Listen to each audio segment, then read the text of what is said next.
Oke, selamat siang teman-teman semuanya. Semoga semua dari kita sehat. Dan hari ini saya akan membahas atau mengajak teman-teman untuk berdiskusi mengenai hubungan antara ukuran tubuh dengan laju metabolisme. Oke, baik. Oke, kali ini saya akan menggunakan gajah dan mencit. Jadi ini gajah, ini mencit sebagai perbandingan. Jadi kita tahu bahwa mencit ukurannya sangat kecil sekali. Kemudian gajah mungkin ratusan kali lebih besar daripada mencit. Namun kedua hewan ini memiliki kesamaan. Yang pertama adalah gajah dan mencit adalah hewan endotermi. Apa artinya endotermi? Berarti panas tubuh itu berasal dari metabolisme. Jadi panas tubuh yang dihasilkan itu harus berasal dari proses metabolisme. Dan yang kedua adalah homeotermi, yang artinya kedua hewan ini itu harus menjaga suhu tubuhnya.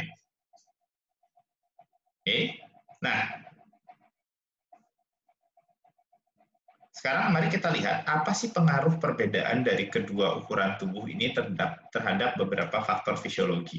Oke, mari kita lihat. Untuk suhu tubuh kita bisa lihat bahwa kedua hewan ini memiliki suhu tubuh yang relatif berimbang. Oke, mencit sedikit lebih tinggi, di sini 36,5 derajat Celcius, gajah 35,9 derajat Celcius. Namun apabila kita melihat laju nafas, di sini kelihatan sekali mencit jauh lebih tinggi, yaitu 80 detak per menit, sedangkan gajah 5 detak per menit. Atau kalau kita lihat perbandingannya, mencit 16 kali lebih tinggi jumlah nafasnya daripada gajah.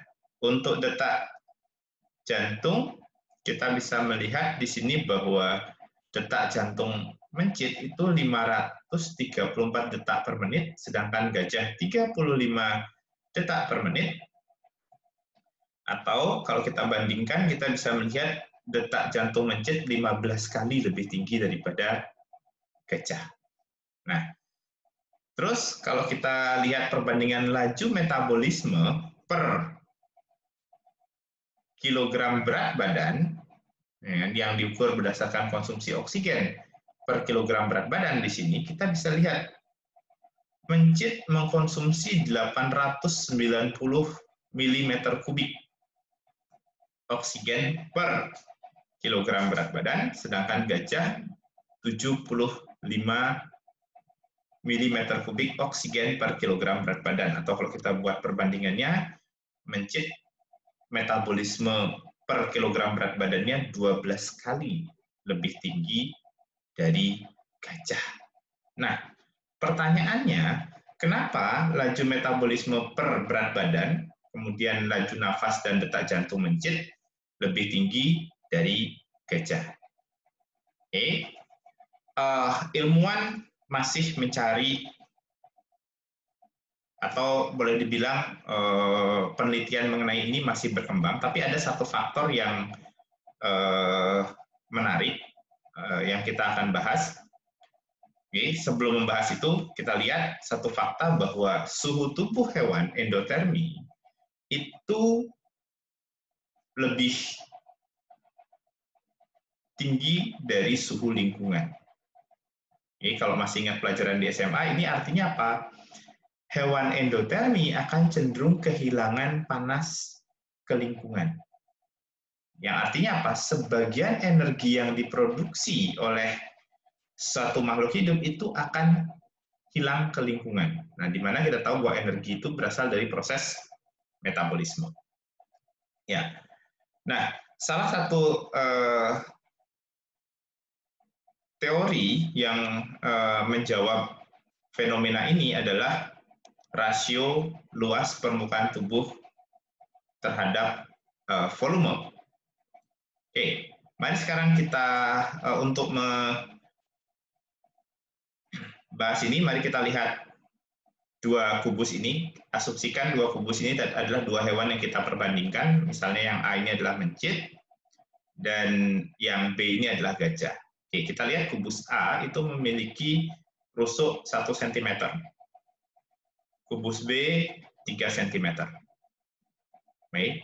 Nah, kalau kita lihat, ya kan, luas permukaan dari dari kubus A itu 6, sedangkan B 54. Volumenya adalah kubus A 1 ya kan, cm kubik, sedangkan kubus B 27 cm kubik.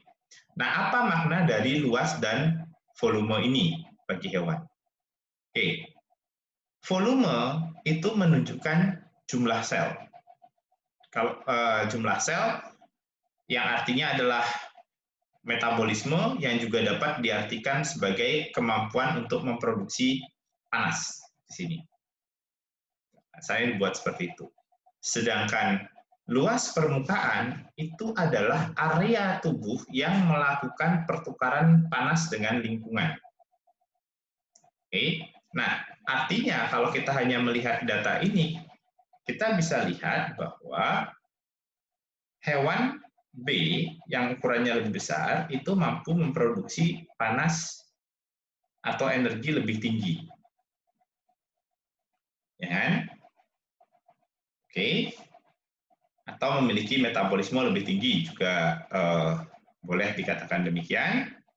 Kemudian hewan B juga memiliki luas area untuk pertukaran panas yang lebih besar daripada hewan A.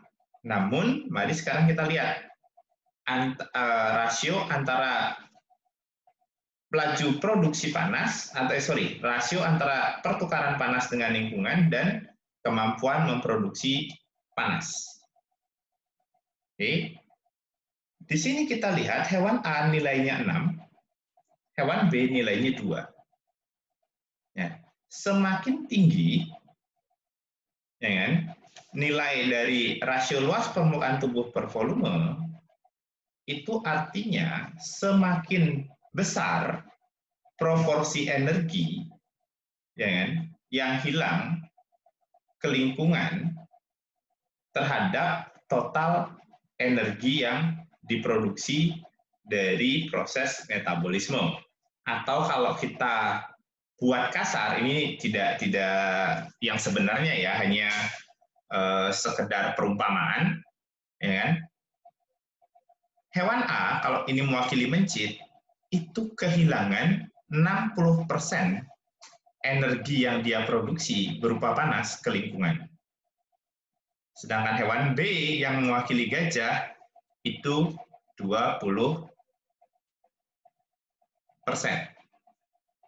Nah, sehingga untuk mempertahankan suhu tubuhnya, karena suhu tubuh itu tadi sudah dijelaskan bahwa hewan endotermi suhu tubuhnya berasal dari metabolisme, maka hewan A yang diwakili oleh mencit tadi harus memiliki laju metabolisme yang lebih tinggi dibandingkan dengan hewan B. Atau hewan yang lebih besar. Nah, jadi dari data tersebut dapat disimpulkan kemudian bahwa hewan yang kecil itu membutuhkan metabolisme yang lebih tinggi untuk mempertahankan suhu tubuhnya. Nah, kita lihat dari diagram ini, ya kan? Suhu tubuh itu adalah energi panas yang berasal dari proses metabolisme. Nah, karena tadi hewan yang lebih kecil itu energi yang hilang berupa panas, proporsi energi yang hilang berupa panas lebih tinggi daripada hewan B yang ukurannya lebih besar, maka hewan yang lebih kecil atau mencit itu memiliki laju metabolisme yang lebih tinggi. Karena dia memiliki laju metabolisme yang lebih tinggi per kilogram berat badannya, maka dia membutuhkan glukosa dan oksigen itu yang juga lebih tinggi daripada gajah. Ya kan? Oke. Nah, kita tahu sendiri bahwa glukosa dan oksigen itu diangkut dalam darah, ya kan, ke jaringan. Nah, agar proses pengangkutannya berjalan cepat, maka hewan yang lebih kecil itu memiliki detak jantung yang lebih besar daripada, atau frekuensi detak jantung yang lebih besar daripada hewan yang berukuran besar. Kemudian, oke, oksigen itu berasal dari pernafasan, yang artinya hewan yang berukuran lebih kecil karena laju metabolismenya lebih besar per kilogram berat badan, maka dia harus memiliki laju pernafasan yang lebih tinggi daripada hewan berukuran besar. Nah, kemudian glukosa kita tahu berasal dari makanan, maka dari sini kita bisa tahu bahwa hewan yang lebih kecil, ya kan, memiliki, ya kan, membutuhkan konsumsi makanan per gram berat badan itu lebih tinggi daripada hewan besar. Jadi saya ulangi, hewan yang lebih kecil itu memiliki konsumsi makanan per kilogram berat badan atau per gram berat badan lebih tinggi daripada hewan besar. Ya, mungkin ini juga yang menyebabkan orang tidak terlalu tertarik untuk memelihara mamalia berukuran kecil untuk istilahnya untuk hewan ternak, karena kembali lagi hewan yang berukuran kecil tidak efisien karena sebagian besar energinya atau proporsi energi yang hilang ke lingkungan menjadi panas itu jauh lebih besar daripada hewan yang berukuran besar. Oke, ya, demikian yang bisa saya jelaskan. Semoga ini bisa membantu adik-adik sekalian. Terima kasih.